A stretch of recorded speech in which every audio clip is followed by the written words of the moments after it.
박수 올려드리겠습니다. 우리 찬양대 격려하는 박수 드리겠습니다. 기도하시겠습니다. 하나님 아버지 감사합니다. 이 시간 하나님의 말씀 듣기 원합니다. 성령님 이곳 가운데 친히 임재하여 주셔서 하나님의 음성을 들려주시옵소서. 하나님의 말씀이 이해되어지게 하시고 믿어지게 하시고 우리의 삶으로 순종할 수 있는 믿음을 더하여 주시옵소서. 설교자 입술을 주장하시사 하나님의 말씀이 온전히 밝히 드러나게 하여 주시옵소서. 예수님의 이름으로 기도드립니다. 아멘. 한 주간 잘 지내셨습니까? 우리 찬양대에 또 새로운 얼굴도 보이고요. 또 귀한 찬양 너무나 감사드립니다. 우리 올림픽 경기 가운데 근대 5종이라는 그런 종목이 있습니다. 혹시 보신 적 있습니까? 이 근대 5종 종목은요, 5가지를 한 번에 해야 되는데요. 승마, 펜싱, 수영, 사격, 육상. 이 5가지를 해야 되는 그러한 종목입니다. 그래서 이 종목에 있어서는 달리기만 잘한다고 되는 것이 아니고, 그리고 수영만 잘해도 되는 것도 아니고, 고루고루 잘해서 좋은 성적을 내야 여기서 이제 우승할 수 있고 상을 받을 수 있는 그러한 경기가 근대 5종 경기입니다. 그래서 이 근대 5종 경기는 준비할 때도 이 5가지를 언제나 함께 해야 되고요.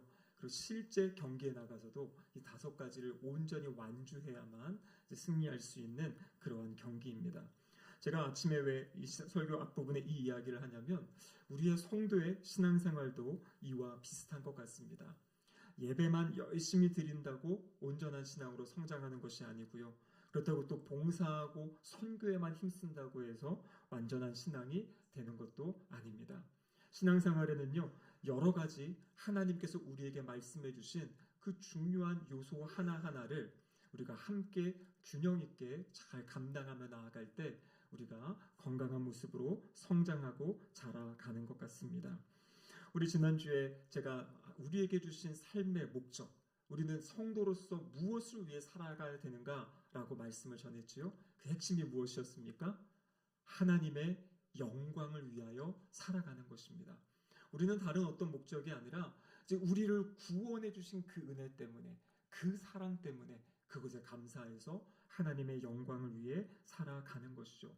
근데 이 영광을 위해 산다라고 할 때 이게 막연한 것이 아니라 그랬죠. 그래서 지난 한 주간 동안 우리가 특별 새벽 기도회를 통하여 하나님의 영광을 위해 살아가는 것이 무엇인지, 어떠한 것을 우리가 감당하며 살아갈 때 이 하나님의 영광을 위해 살아간다라는 것인지를 함께 살펴보았습니다. 오늘은 다시 한번 우리 성경 말씀과 함께 또 우리에게 주어진 중요한 그런 자료들을 가지고 정말 우리의 삶의 목적을, 우리의 마음을 다짐하고 결단하는 그러한 시간을 갖기를 원합니다. 우리 교단 헌법에 보면요, 웨스트민스터 소요리 문답이라는 것이 있습니다. 교단 헌법 안에 있다는 것은 우리는 이러한 믿음의 고백을 가지고 삽니다. 우리의 신앙의 기준은 이것입니다라는 것을 교단 헌법에 넣어서 함께 이제 고백하고 공유하는 것입니다. 이 웨스트민스터 소요리 문답은 이 성경 전체의 내용을 가장 잘 압축하고 요약해서 정리한, 그래서 이것과 성경을 같이 보면서 우리의 신앙의 뼈대와 기준을 세우는데 중요한 근거가 되는 그러한 내용입니다. 아마 우리 장로교에서 어려서부터 자라오시고 신앙생활해 오신 분들은 예전에는 우리 교회 안에 이런 교리 교육도 많이 있고 그랬죠. 그래서 아마 기억하실 겁니다. 사람의 제일 되는 목적이 무엇입니까? 여러분 이 질문 기억하십니까? 우리 한번 자료를 보여주시기 바랍니다. 사람의 제일 되는 목적은 무엇입니까? 라고 할 때 이 답이 무엇이냐면요, 사람의 제일 되는 목적은 하나님을 영화롭게 하고 영원토록 그를 즐거워하는 것입니다. 이 사람의 목적은요, 하나님이 우리를 창조하실 때부터 계획하셨던 성경에 나타난 목적입니다. 그런데 사람들이 어떻게 됩니까? 하나님을 떠나고 죄악 가운데 살아가다 보니까 하나님의 영광을 위해 살아가야 될 사람들이 자신의 유익, 자신의 목적을 위해 살아가는, 그것이 바로 죄로 깨어진 삶의 모습이지요. 그래서 하나님께서는 예수 그리스도를 통해 우리를 구원해 주시고 우리의 창조의 본래의 목적대로 살도록 말씀해 주신 겁니다. 그 목적이 무엇입니까? 하나님을 영화롭게 하고 영원토록 하나님을 즐거워하는 것이다. 여러분, 그래서 우리가 어떤 회개할 때도 마찬가지고요. 내가 지금 올바른 삶의 방향으로 가고 있는가? 그러면 그 기준이 무엇이냐면 바로 이것이에요. 내가 하나님의 영광을 위해 이 일을 하고 있는지, 하나님의 영광이 나의 이 말을 통해 행동을 통해 하나님의 영광이 드러나는 것인지, 아니면 하나님의 영광이 가리워지는 것인지, 아니면 내가 높아지고 내가 드러나는 것인지, 예수 그리스도가 증거되는 것인지, 이것을 언제나 우리는 마음속에 생각해야 된다라는 것입니다. 그리고 또 무엇을 이야기합니까? 영원토록 그를 즐거워하는 것이다. 여러분, 하나님의 영광을 위해, 이 목적을 위해 살아가는 삶은요, 막 힘들게 어렵게 끌려가는 삶이 아니에요. 우리가 하나님과 올바른 방향성 안에 하나님과 초점이 명확하게 맞으면은요, 하나님이 주시는 기쁨이 있고 즐거움이 있는 것이에요. 그래서 이 목적을 사는 것은요, 목적대로 사는 것은 하나님께는 영광이 되고 우리의 삶에는 기쁨과 은혜와 행복이 임하는 방법이 바로 하나님의 영광을 위해 살아가는, 성경에 주신 하나님이 인간에게 주신 목적에 맞게 살아가는 그 삶을 통해서 하나님 우리에게 주시기로 약속하신 겁니다. 자, 그렇다면 어떻게, 2번 질문인데요. 1번에 이어서 나옵니다. 1번에서 영화롭게 하고 즐거워할 것인가 그랬죠. 2번에 이렇게 되어 있습니다. 우리가 어떻게 하나님을 영화롭게 하며 그를 즐거워할 것인가를 지시하시기 위해 주신 법칙이 무엇입니까? 그러니까 하나님을 영화롭게 하고 하나님을 즐거워하는데 막연한 것이 아니라는 것이에요. 내가 이렇게 하면 하나님이 기뻐하시겠지, 이렇게 하면 하나님께 즐거워하시겠지, 이것이 아니라는 거예요. 이것을 분명히 우리에게 가르치셨다. 어디에 가르치셨다고 이야기하십니까? 같이 한번 읽어보겠습니다. 신구약 성경에 간직된 하나님의 말씀은 우리가 어떻게 하나님을 영화롭게 하며 그를 즐거워할 것인가를 우리에게 지시해 주는 유일한 법칙입니다.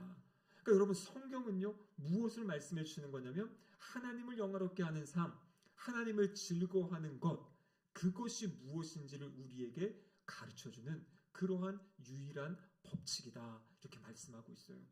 우리가 새해를 시작하면서 성경 통독을 하기도 하고, 또 올해 우리 온 교회가 함께 하나님 말씀을 묵상하는 어떤 그러한 방향성을 잡고 있죠. 그럼 그 이유가 무엇입니까? 그럼 말씀을 묵상하는 것도, 말씀을 공부하는 것도, 말씀을 읽는데도 정확한 그 방향성을 가져야 되는 것이에요. 우리가 말씀을 통해서 어떻게 하는 것이 하나님을 영화롭게 하는 것인지, 어떻게 하는 것이 하나님을 즐거워하는 것인지를 말씀을 통해 우리가 배우는 것이에요. 그래서 말씀을 읽을 때에도, 큐티하고 묵상할 때에도 이 방향성을 가지고 하나님의 말씀을 읽고 묵상할 수 있어야 됩니다. 그러면서 이어지는 질문은, 그러면 그 유일한 법칙인 성경, 하나님의 말씀이 무엇을 우리에게 가르쳐 주는지, 이게 바로 세 번째 질문입니다. 성경이 주로 가르치는 것은 무엇입니까? 그 답을 한번 읽어보겠습니다. 성경은 주로 사람이 하나님께 대하여 어떻게 믿어야 하며 하나님이 사람에게 요구하는 의무가 무엇인가 하는 것을 가르칩니다. 그럼 성경은 지금 두 가지를 가르친다고 이야기하고 있어요. 첫 번째 무엇입니까? 하나님께 대하여 어떻게 믿어야 하며, 그러니까 믿는다는 것이 무엇인지, 믿음이 무엇인지를 가르쳐 주시는 거예요. 그래서 우리가 성경을 읽고 묵상하면 우리가 이 믿음에 대해서 알게 되고 깨닫게 되고 믿어지게 되기 때문에 말씀을 가까이 할 때 우리의 믿음이 자라고 성장하는 것입니다. 또 한 가지가 무엇입니까? 그 믿음을 가지고 살아가는 사람에게 하나님이 요구하시는 것이 있다는 것이에요. 그 요구하는 의무가 무엇인지를 하나님의 말씀인 성경이 우리에게 가르쳐 주신다, 이렇게 말씀하고 계신 거죠. 그래서 성경을 배운다라는 것은 성경 안에 있는 어떠한 문자적인 어떤 지식을 배우는 그것이 목적이 아니라, 하나님께서 성경의 이야기를 통해 또 예언을 통해 다양한 말씀을 통해 우리에게 주셨는데, 결국에 그 말씀을 통해서 우리의 믿음이 자라가고 성장하는 것, 그리고 하나님이 우리에게 요구하시는 의무가 무엇인지를 발견하고 그 요구와 의무에 따라서 신앙생활하며 살아가는 것, 그럼 그것이 바로 성경을 통해서 우리에게 가르쳐 주시는 말씀이다라는 것입니다. 이것을 성경은요, 구체적으로 풀어서 여러 사람들의 이야기를 통해서 가르쳐 주고 있어요. 하나님의 말씀은요, 첫 번째 하나님은 어떠한 하나님이다, 두 번째 우리 방금 본 것처럼요, 저는 사실 이런 스타일이 더 좋습니다. 뭔가 명확하게 질문이 있고 답이 있고, 질문이 있고 답이 있으면 확 와닿잖아요. 근데 여러분, 하나님이 우리에게 가르쳐 주시는 방법은 이런 방법이 아니었어요. 성경을 주신 것은 누구나 다 이해할 수 있고 누구나 다 깨달을 수 있도록, 어린아이도 성경을 읽고 은혜를 받고 어른들도 누구나 다 받을 수 있도록, 그 방법이 무엇이냐면 이야기를 주신 거예요. 그래서 구약 성경을 보면 특별히 창세기에는 많은 이야기들이 있죠. 아브라함의 삶의 모습, 아브라함의 삶 전체를 통해서 아브라함은 어떤 삶을 살았는가, 그 창세기 12장에 하나님이 아브라함을 부르실 때 그 부르심의 목적에 따라서 자신의 일평생을 살아갔던 모습을 보여주고 있어요. 그래서 이 아브라함은 단순한 그냥 믿음의 조상뿐만 아니라 우리가 어떻게 주님을 믿고 따라야 될지, 그래서 신약성경의 로마서나 갈라디아서에도 보면 아브라함을 믿음의 조상이라고 이야기하면서 아브라함의 사건들을 다시 우리에게 메시지로 이렇게 주고 계신 것을 보게 되죠. 그럼 구약 성경의 또 한 분, 대표적인 분이 누굽니까? 바로 다윗이지요. 다윗은 하나님 앞에 엄청난 실수를 하고 잘못을 하고 죄를 범했습니다. 그런데 이 다윗의 삶에 대해서 하나님께서 신약 성경에 이렇게 말씀하시거든요. 다윗을 향해서 사도행전 13장 22절에 보면 이는 내 마음에 맞는 사람이다. 내 마음에 합한 사람이다. 여러분 살아가시면서 여러분 마음에 꼭 맞는 사람 만나보신 적 있습니까? 아마 없을 거예요. 우리 자녀들도 마음에 안 드는 부분이 있고요. 우리 배우자도 완벽하게 마음에 들지 않는 부분이 분명히 있고요. 우리가 만나는 사람들, 그러니까 우리의 기준을 너무 높이면 사실 더 실망하게 됩니다. 사람은요, 사람을 향해서 완벽할 수 없어요. 왜냐하면 마음에 맞으려면 내 기준에 맞아야 되는데 이 기준이라는 것이 다 다양하지 않습니까? 생각도 다르고요. 일을 처리하는 방법도 다르고요. 이 생각들이 다르기 때문에 맞을 수가 없어요. 근데 놀라운 것은 무엇이냐면 그런데 하나님께서 다윗의 삶을 뭐라고 말씀하시죠? 다윗을 향해 뭐라고 말씀하시냐면 그는 내 마음에 맞는 사람이다. 내 마음에 합한 사람이다. 여러분 우리의 삶도 동일하게 죄를 짓고 연약하고 넘어지지 않습니까? 근데 어떻게 그러면 다윗처럼 이렇게 하나님의 마음에 합한 사람의 삶을 살 수 있을까? 여러분 다윗이 삶의 모습이 어떠했는지 이렇게 말씀해 주고 계시는데요. 우리 사도행전 13장 36절 말씀 같이 한번 읽어보겠습니다. 다윗은 당시에 하나님의 뜻을 따라 섬기다 잠들어 그 조상들과 함께 묻혀 썩음을 당하였으되. 자, 지금 다윗에 대해서 말씀하시는데 뭐라고 말씀하십니까? 하나님의 뜻을 따라 섬기다 잠들었다. 그 다윗의 삶의 전체를 지금 하나님이 한 문장으로 말씀하세요. 다윗은요, 하나님의 뜻을 따라 하나님을 섬겼다. 이렇게 이야기하고 있어요. 이것을 NIV 성경을 보면요, 여기 하나님의 뜻을 하나님의 목적 이렇게 번역을 했거든요. 그러니까 다윗의 삶은 뭐냐면 하나님이 자신에게 보여주신 그 하나님의 목적, 하나님의 뜻을 따라서 그의 일평생을 살아갔다는 것입니다. 그 방향성을 가지고 살아간 것이에요. 물론 다윗의 삶도 완벽하지 않았습니다. 완전하지 않았지요.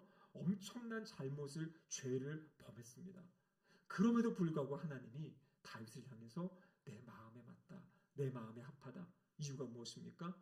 정확한 하나님의 방향성, 하나님의 목적을 붙잡고 살았기 때문에 이러한 평가를 받게 된 것이지요.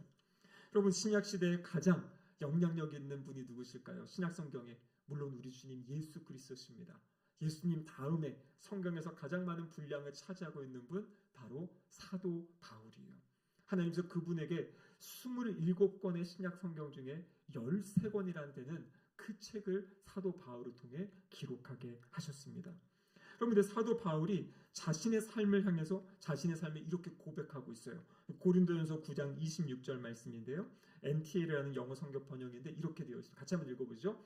나는 인생의 한 걸음 한 걸음마다 목적을 가지고 목표를 향해 전진했다. 삶을 그냥 살아간 것이 아니에요. 그냥 주어진 하루하루를 열심히 살아간 것만이 아니라 분명한 목적을 가지고 목표를 가지고 뜻을 가지고 이 뜻과 목표는 무엇입니까? 하나님이 주신 것. 그래서 사도 바울은 사도행전 20장 24절에 이렇게 고백하죠. 내가 달려갈 길과 주 예수께 받은 사명, 곧 하나님의 은혜의 복음을 증언하는 일을 마치려 하면은 나의 생명조차 조금도 귀한 것으로 여기지 아니하노라. 그러니까 주님께 받은 그 사명, 그것을 위해서 자신의 삶의 모든 방향과 초점을 맞추고 살았던 삶, 그 삶이 바로 사도 바울의 삶이에요. 그래서 빌립보서 3장 14절에 보면 표대를 향하여 그리스도 예수 안에서 하나님이 부르신 위에서 부르신 부름의 상을 위하여 달려가노라. 여러분, 사도 바울의 삶은요, 끊임없이 달려가는 삶이었어요. 마지막 고백도 나는 이제 달려갈 길을 다 마쳤다. 나는 지금까지 하나님이 주신 나의 사명을 위해, 그 목적을 위해 내가 달려가는 삶을 살았다라고 고백하고 있는 것입니다. 여러분, 이 모든 삶, 우리 예수님의 삶은 어땠습니까? 예수님이 십자가 지시기 전날 밤에 예수님이 기도하십니다. 근데 그 기도의 내용 가운데 예수님이 어떠한 삶을 사셨는지 예수님의 고백을 들어볼 수가 있어요. 요한복음 17장 4절 말씀인데 같이 한번 읽어보겠습니다. 아버지께서 내게 하라고 주신 일을 내가 이루어 아버지를 이 세상에서 영화롭게 하였사오니. 예수님께서 이 땅에서 하나님을 영화롭게 하셨습니다. 그 방법이 무엇입니까? 아버지께서 하라고 내게 주신 그 일을 내가 이루었다. 이렇게 말씀하고 계신 겁니다. 그러면 그 일이 무엇이었는가? 물론 그 일은 십자가의 사건이, 그래서 가장 중요한 일인데 아직 이 장면은 십자가 지시기 전입니다. 그럼 예수님의 3년간의 그 공생의 기간 동안 하셨던 그 일을 통해서 하나님께 영광을 돌리신 거죠. 여러분, 예수님이 3년간의 공생의 동안에 무엇을 하셨습니까? 많은 사람들을 만나시고 말씀을 전하시고 치유하시고 회복시키셨는데요. 그 가장 중심에는 무엇이 있었냐면 예수님의 제자들, 귀한 사람들을 부르고요. 그들에게 예배를 가르치시고 그들에게 봉사를 가르치시고 그들에게 서로 사랑하며 교제하는 것을 가르치시고요. 어떻게 그 복음의 증인이 되어야 될지 말씀으로 끊임없이 양육하고 훈련하셔가지고 그 사람들을 준비시키신 일. 그럼 그것이 바로 우리 주님이 공생의 기간 동안에 이 땅에서 하셨던 일이세요. 그래서 이 일들은 주님이 이루신 일이고요. 이미 다 이루신 일이고 주님께서 우리에게 그 주님이 이루신 사역으로 우리를 초대하시고 초청하신 겁니다. 여러분, 신약성경에 보면요. 성경에 많은 말씀들이 있지만 아주 핵심이 되고 중심이 되는 그런 말씀들이 있어요. 특별히 신약에서 아주 중요한 핵심이 되는 말씀은 성경학자들이 정리해 놓은 것이 있는데요. 지상대계명, 지상대사명이라는 것이 있어요. 대계명, 이 지상이라는 건 뭐냐면 지극히 높은 계명이 있고 지극히 높은 사명이 있어요. 그래서 우리는 이 두 가지를 붙잡고 살아가는 것이 성도의 삶입니다. 그래서 우리 교회 홈페이지에 오시면 우리 교회 홈페이지 비전을 열어보시면은요, 거기에 바로 이 지상대 계명과 지상대 사명에 대한 것을 제가 간략하게 홈페이지에 표시해 놓았습니다. 여러분, 마태복음 22장, 오늘 우리가 읽은 본문이죠. 37절에서 40절까지의 말씀은 두 가지를 말씀하시는데 이것이 무엇이냐면 지상대 계명이에요. 우리 주님이 우리에게 주신 가장 높은, 가장 중요한 계명이 바로 이 말씀입니다. 그래서 여기서도 말씀하시죠. 이 두 계명이 온 율법과 선지자의 강령이다. 구약 성경에 있는 모든 율법을 다 요약하고 집약했을 때 바로 이 마태복음 22장 37절에 40절의 말씀입니다. 이 내용의 핵심이 무엇입니까? 하나님을 사랑하고 이웃을 사랑해라. 그래서 여기서 나오는 것이 무엇이냐면 하나님 사랑의 최고의 방법은 하나님을 예배하는 거잖아요. 그래서 우리의 삶에 예배의 기준을 잡으셔야 돼요. 나는 나의 삶을 통해 이렇게 하나님께 예배드리며 살겠다. 그것이 바로 주님의 그 뜻, 주님의 목적에 우리의 삶을 맞추는 것입니다. 이웃을 사랑하는 거죠. 여러분, 성경에 말하는 사랑은 마음으로만, 입술로만 하는 사랑이 아닙니다. 성경에 나오는 사랑은요, 봉사하는 것이에요. 섬기는 것입니다. 우리의 손과 발, 우리의 온 인격, 전 인격을 사용해서 사랑하는 것, 그것이 바로 주님께서 말씀하신 가장 큰 계명이라는 것이에요. 이것은 우리가 어떠한 일을 하든지 무슨 일을 하든지 이것이 우리의 가장 중심에 있어야 된다. 우리 주님이 그것을 말씀하신 거죠. 그래서 예배하는 삶, 봉사하는 삶을 살아갈 것을 우리 주님이 우리에게 말씀하신 겁니다. 또 한 가지 중요한 것은 지상대사명이라는 말씀인데요. 오늘 말씀 마태복음 28장 19절에서 20절 말씀인데 같이 한번 다시 읽어보도록 하겠습니다. 그러므로 너희는 가서 모든 민족을 제자로 삼아 아버지와 아들과 성령의 이름으로 세례를 베풀고 내가 너희에게 분부한 모든 것을 가르쳐 지키게 하라. 볼지어다 내가 세상 끝날까지 너희와 항상 함께 있으리라 하시니라. 아멘. 그럼 이 말씀은 주님이 주신 가장 지극히 높은 그러한 사명입니다. 이 사명의 핵심은 무엇이냐면 제자를 삼으라는 것이에요. 제자를 삼아라. 이것은 교회에 주신 명령이기도 하고요. 교회 이전에 우리 모든 성도들에게 주신 명령의 말씀이에요. 그래서 우리의 삶을 통해서 누군가가 예수님의 제자로 세워질 수 있도록 그들을 돕고 섬길 것을 우리에게 말씀하신 겁니다. 그 제자를 삼기 위해 하는 것이 무엇입니까? 첫 번째로 가서 이렇게 말씀하시는 거죠. 가는 것이에요. 우리의 삶의 자리로 가고 일터의 자리로 가고 열방으로 가서 가서 뭐 하는 겁니까? 증인이 되는 거죠. 복음의 증인이 되는 삶, 선교하는 삶을 살 것을 여기에서 말씀하고 계신 겁니다. 아버지와 아들과 성령의 이름으로 세례를 베풀어라. 그럼 누가 세례 받습니까? 예수 그리스도를 구세주와 주님으로 영접한 사람. 그 사람이 세례를 받고 하나님의 백성 공동체로 들어오게 되죠. 그래서 그곳에서 교제의 삶을 살아가게 되는, 함께 돕고 섬기는. 여러분, 예수님께서 제자들을 부르실 때 제자 공동체를 만드셨잖아요. 12명이는 사람을 함께 모아놓으시고 그들을 함께 양육하시면서 그들이 자라가도록 서로 교제하고 사랑하도록 그렇게 예수님이 제자들을 부르신 거지요. 그리고 마지막에 무엇입니까? 모든 것을 가르쳐 지키게 하라 이렇게 되어 있어요. 이 원어적으로 조금 더 각각 해석하면 뭐냐면 지킬 때까지 가르쳐라. 그렇게 해서 결국에 예수의 제자를 만들어라, 세워라. 이것이 우리 모두에게 주신 대사명이다라는 것입니다. 여러분이 아이들을 교육하거나 교회 학교에서도 마찬가지고요. 아니 말씀을 가르쳐도 아이들이 변하는 것 같지 않아요. 과연 이 말씀을 가르치면 아이들이 움직일까요? 따라올까요? 이런 고민들이 있습니다. 성경의 말씀은 뭐냐면요. 지킬 때까지 가르치라는 거예요. 어떠한 방법들, 어떻게 하면 동기부여를 잘할지 기도하고 고민하면서 무엇을 가르칠 때 결국에 그들이 그의 삶의 자리까지 그것을 지킬 때까지 그렇게 가르치고 격려하는 것. 그래서 예수님의 제자로 삼아가는, 세워가는 그러한 역할을 할 것을 우리에게 말씀해주고 계십니다. 그래서 지난 신년 특별 새벽 기도회 동안에 우리 5일 동안 살펴보았던 그 주제들, 그럼 그 주제들은 결국에는 지상대 명령, 지상대 사명, 이것을 우리가 붙잡고 이 말씀을 실제 우리 삶에 어떻게 적용하며 살아갈지를 이야기해 주시는 그러한 말씀입니다. 혹시 특별 새벽기도에 참석하지 못하셨던 분들은요, 꼭 집에 가셔가지고 우리 유튜브에 올라와 있으니까요, 그 하나하나 주제를 보시면서 그 주제에 맞게 우리의 삶을 조율하시기 바래요. 이 새해가 되면 이 스포츠 선수들이 가장 먼저 하는 것이요, 이제 어떠한 경기에 자기가 참석해야 될지, 해야 될지, 출전해야 될지, 그리고 그것을 위해 어떻게 준비하고 일정을 짜는 그런 것들을 먼저 하고 한 해를 시작합니다. 그럼 우리 신앙생활도 마찬가지입니다. 한 해를 시작할 때 세상적으로 계획 세우는 것뿐만 아니라 영적으로 나는 올 한 해 어떻게 하나님 앞에 살아가겠다. 그러한 결심들, 다짐들, 그것을 하고 한 해를 시작하고 출발하는 것이죠. 2023년에 광저우 아시안 게임이 있었습니다.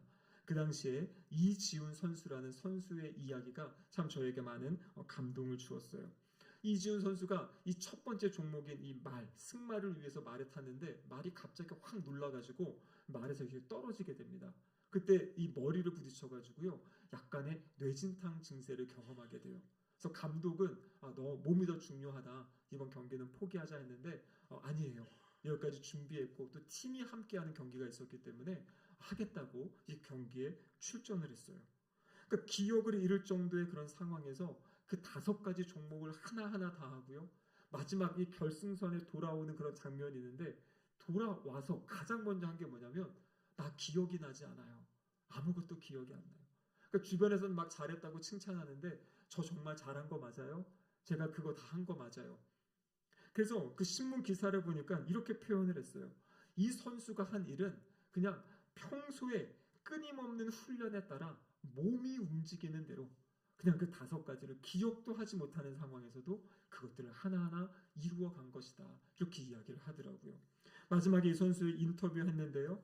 자신이 시상대 위에서 상을 받은 것도 기억을 못해. 시상대 올라간 것 자체도. 그러면서 은메달, 개인전에서는 은메달, 단체전은 금메달을 땄었는데요.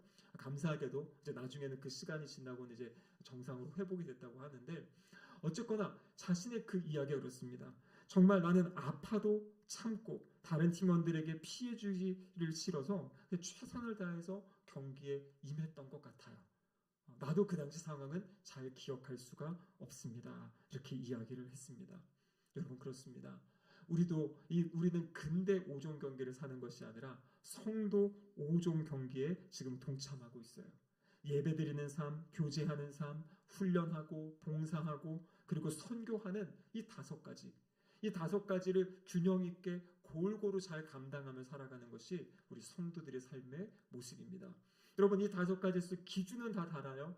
어떤 분은 어느 영역을 더 잘할 수 있고 많이 할 수 있고, 근데 우리 모두에게 중요한 것은 자신의 상황에 맞게, 자신의 환경에 맞게, 하지만 이 5가지의 영역들을 내가 어떻게 실천하며 살 수 있을지, 실질적으로 이것들을 순종하며 살 수 있을지 우리는 볼 수 있어야 된다라는 것입니다. 우리가 아무리 잘 준비하고 살아갈지라도 이 선수처럼 갑작스럽게 어떤 영적인 뇌진탕을 당할 수도 있고요. 우리의 삶에 내가 기대하지 않았던 어떤 그런 문제들이 우리의 삶에 찾아올 때도 있습니다. 그럼 근데 중요한 것은요, 그것은 인생의 모든 여정 가운데 언제나 찾아오잖아요. 좋은 일이 있고 기쁜 일이 있고 감사한 일도 있는데 그 안에 또 아픔의 일들도 있어요. 근데 여러분, 그것 때문에 우리의 마음이 흔들리고 우리가 이리저리 흔들리는 것은 하나님이 기뻐하시는 모습이 아닙니다. 그 모든 풍파가 있고 어려움이 있을지라도 우리는 다윗이 이야기했던 것처럼 하나님의 뜻, 그 목표를 바라보고 묵묵하게 그 길을 전진해 가는 것이에요. 다양한 파도가 있고 어려움도 있을지라도 그 목표를 향해, 목적을 향해 묵묵히 걸어갈 때, 오늘 우리 주님이 약속하셨잖아요. 내가 세상 끝날까지 너희와 항상 함께 있을 것이다. 내가 이루는 것이 아니라 내가 결심하고 기도할 때 하나님께서 함께 하시며 우리의 삶을 그렇게 이끌어 가실 줄로 믿습니다. 그래서 우리의 삶이 그 모든 것을 통해 하나님께 영광이 되고 우리에게는 참 기쁘다, 감사하다, 보람차다, 나의 삶이 참 의미가 있다라는 이러한 고백, 이러한 기쁨을 누리며 살아가는 우리 신길동교회 성도님들 되시기를 주님의 이름으로 축복합니다. 아멘. 기도하시겠습니다. 하나님 아버지, 감사드립니다. 저희들을 구원하여 주신 것도 감사한데 구원 이후에 분명한 목적을 가지고 목표를 가지고 살아갈 수 있는 은혜 주심에 감사드립니다. 주님, 이것이 우리에게 무거운 짐이 아니라 이것을 위해 살아갈 때 우리의 삶이 가장 행복하고 복되고 의미 있고 가치 있는 삶인 것을 하나님께서 말씀해 주셨습니다. 주님, 2020년을 시작하는 이 시점 다시 한번 우리의 믿음의 신앙을 점검하게 하시고 하나님의 말씀에 우리의 삶을 맞춰가고 순종해가는 복된 시간들 될 수 있도록 도와주시옵소서. 예수님의 이름으로 기도드립니다. 아멘.